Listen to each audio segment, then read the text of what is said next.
Hi, I'm Matt Eland, and I want to talk to you about ethics in artificial intelligence and some principles for the design of responsible artificial intelligence.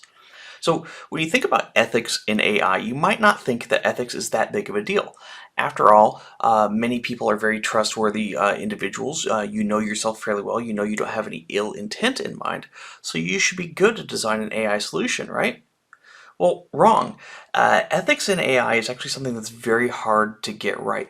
Not because we're dishonest people or that we're trying to bias our solutions, but because it's a very difficult problem, especially when it comes to machine learning and these algorithms like neural nets that we don't even necessarily know exactly how they work. It's very easy to introduce bias into our models without even knowing that we've done that, biasing them against certain groups of people, certain types of scenarios, things like that.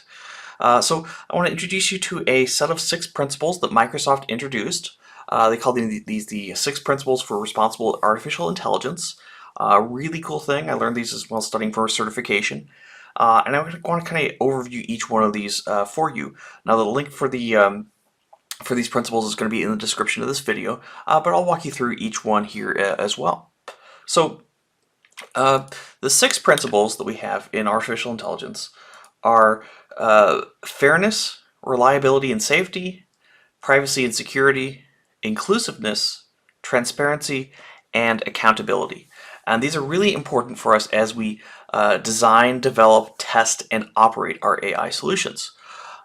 So fairness is all about making sure that AI treats, our machine learning solutions treat people fairly. So for example, if we're building a loan processing application, we don't want to deny somebody a loan that they should otherwise get because they happen to be in a certain postal code or zip code that we've only seen data for people with bad credit while we were training our AI. That's an example of fairness. We want to make sure that we are examining everybody on their merits and not based on something else. And with a machine learning solution, it can be difficult to realize that we're doing that because it can be hard to understand how our models work. So that's the idea of transparency there that kind of ties into the idea of fairness. But we want to make sure that we are training our AIs with a diverse set of data of sufficient volume to be able to really represent the people and scenarios that the application is going to be used in. And we need to monitor our AI once it's released so that we can verify that it's continuing to behave in a fair way. So that's fairness. Now, reliability and safety, I had this little slippery when wet sign for a car here. Because if you imagine that if we were building like a self-driving car application, which people are actually doing now, we need to be responsible for making sure that car can operate safely and reliably under the types of scenarios we expect it to be running. So making sure we test things at all types of day, all times of day, making sure we test things in all conditions of weather. Making sure we get sufficient test data in these conditions and can see how our applications work. Testing our car in a isolated environment like a desert, testing them in an empty city, testing them in a populated city, testing it with a lot of foot traffic, rain, torrential downpour, snow, blizzard, fog, things like that. We need to hit our applications with as much diverse operating scenarios as possible. So that's the example of a self-driving car. Likely you're not doing that, but good for you if you are. But you might be building something else to maybe forecast the price of some commodity. So you need to make sure your application can handle can make correct predictions within a certain value of parameters. So let's say that that you're basing your predictions based on let's say temperatures or something like that. Well, you need to make sure that you're not just testing testing it with temperatures in a certain range, but try some more extreme scenarios as you're testing your data, making sure that various inputs aren't going to be breaking your application when it comes to running in the real world.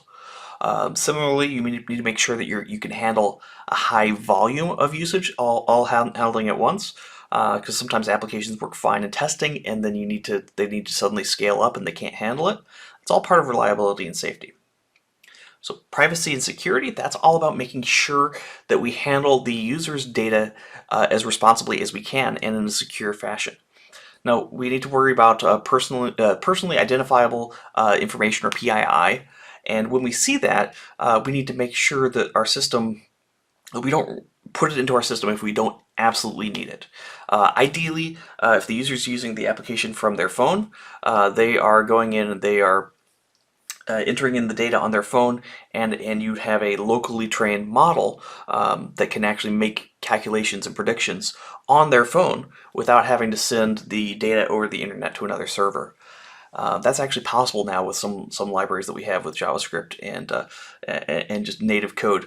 So that's really exciting.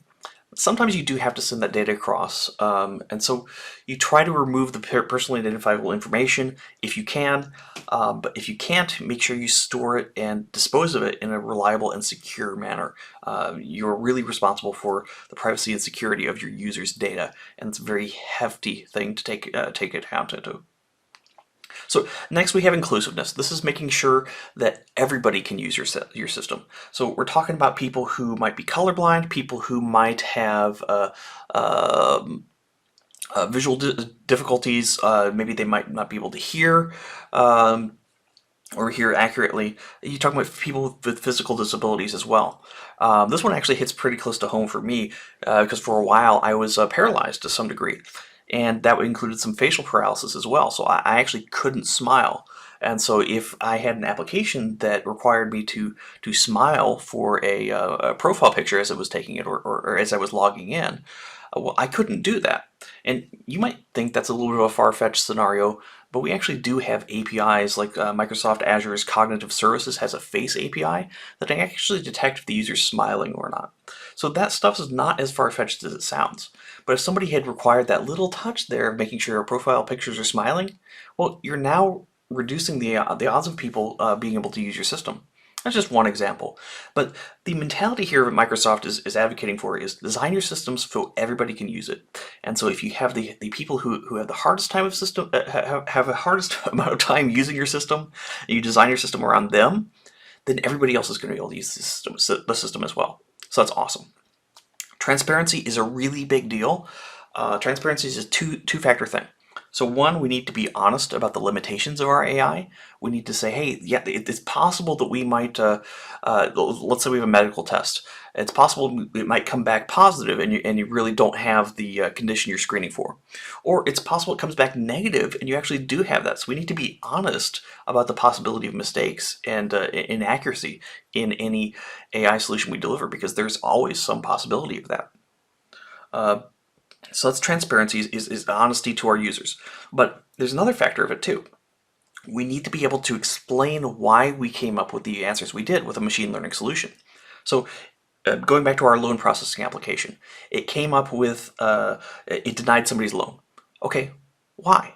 We need to be able to say, hey, it probably does not denied your loan because of these 4 factors here. If we can't come to a kind of explanation as to how our applications are working, how our algorithms are working, then we are potentially being unfair and not even noticing. And that's disastrous. So this is an area that we're really making a lot of advancements in, is model explainability. There's a lot of really cool stuff going on, particularly in Microsoft Azure with automated ML and explaining your models. I'm really excited about. It's actually part of why I started making these videos and blogging about this on accessible.ai.dev, but it's a really big deal. Finally, accountability is that our AI needs to be able to operate within local, regional, and governmental or federal government concerns. So it needs to be able to comply with the laws. It also needs to be able to comply to our organization's guidelines and regulations. And we, as data scientists, need to be accountable for our applications. Now, that's not to say that if I design a medical application and the test screener came back negative and you actually had the thing, or vice versa, it came back positive and you didn't, that I should be thrown in jail. We're not saying that. What we're saying is that it's on me, and it's a heavy responsibility for me to make sure that I'm designing ethical and highly accurate and maintainable systems. And I have a responsibility and I have accountability to my boss about the performance and fairness and reliability and accuracy and transparency of the solutions that I deliver for our business and to our customers. So these are the 6 principles of responsible AI. They're a pretty big deal. I would love to hear what other principles you think are out there, what other things that you've encountered. Ethics in AI is something that we're really starting to talk more and more about, and we really need to, just due to how some of these algorithms work. So if you like this, give it a thumbs up, give it a subscribe if you haven't. It helps future you and other people like you just sort of encounter it in the future. And I hope you have a lot of fun doing whatever data science experiments you're doing. Thanks for watching.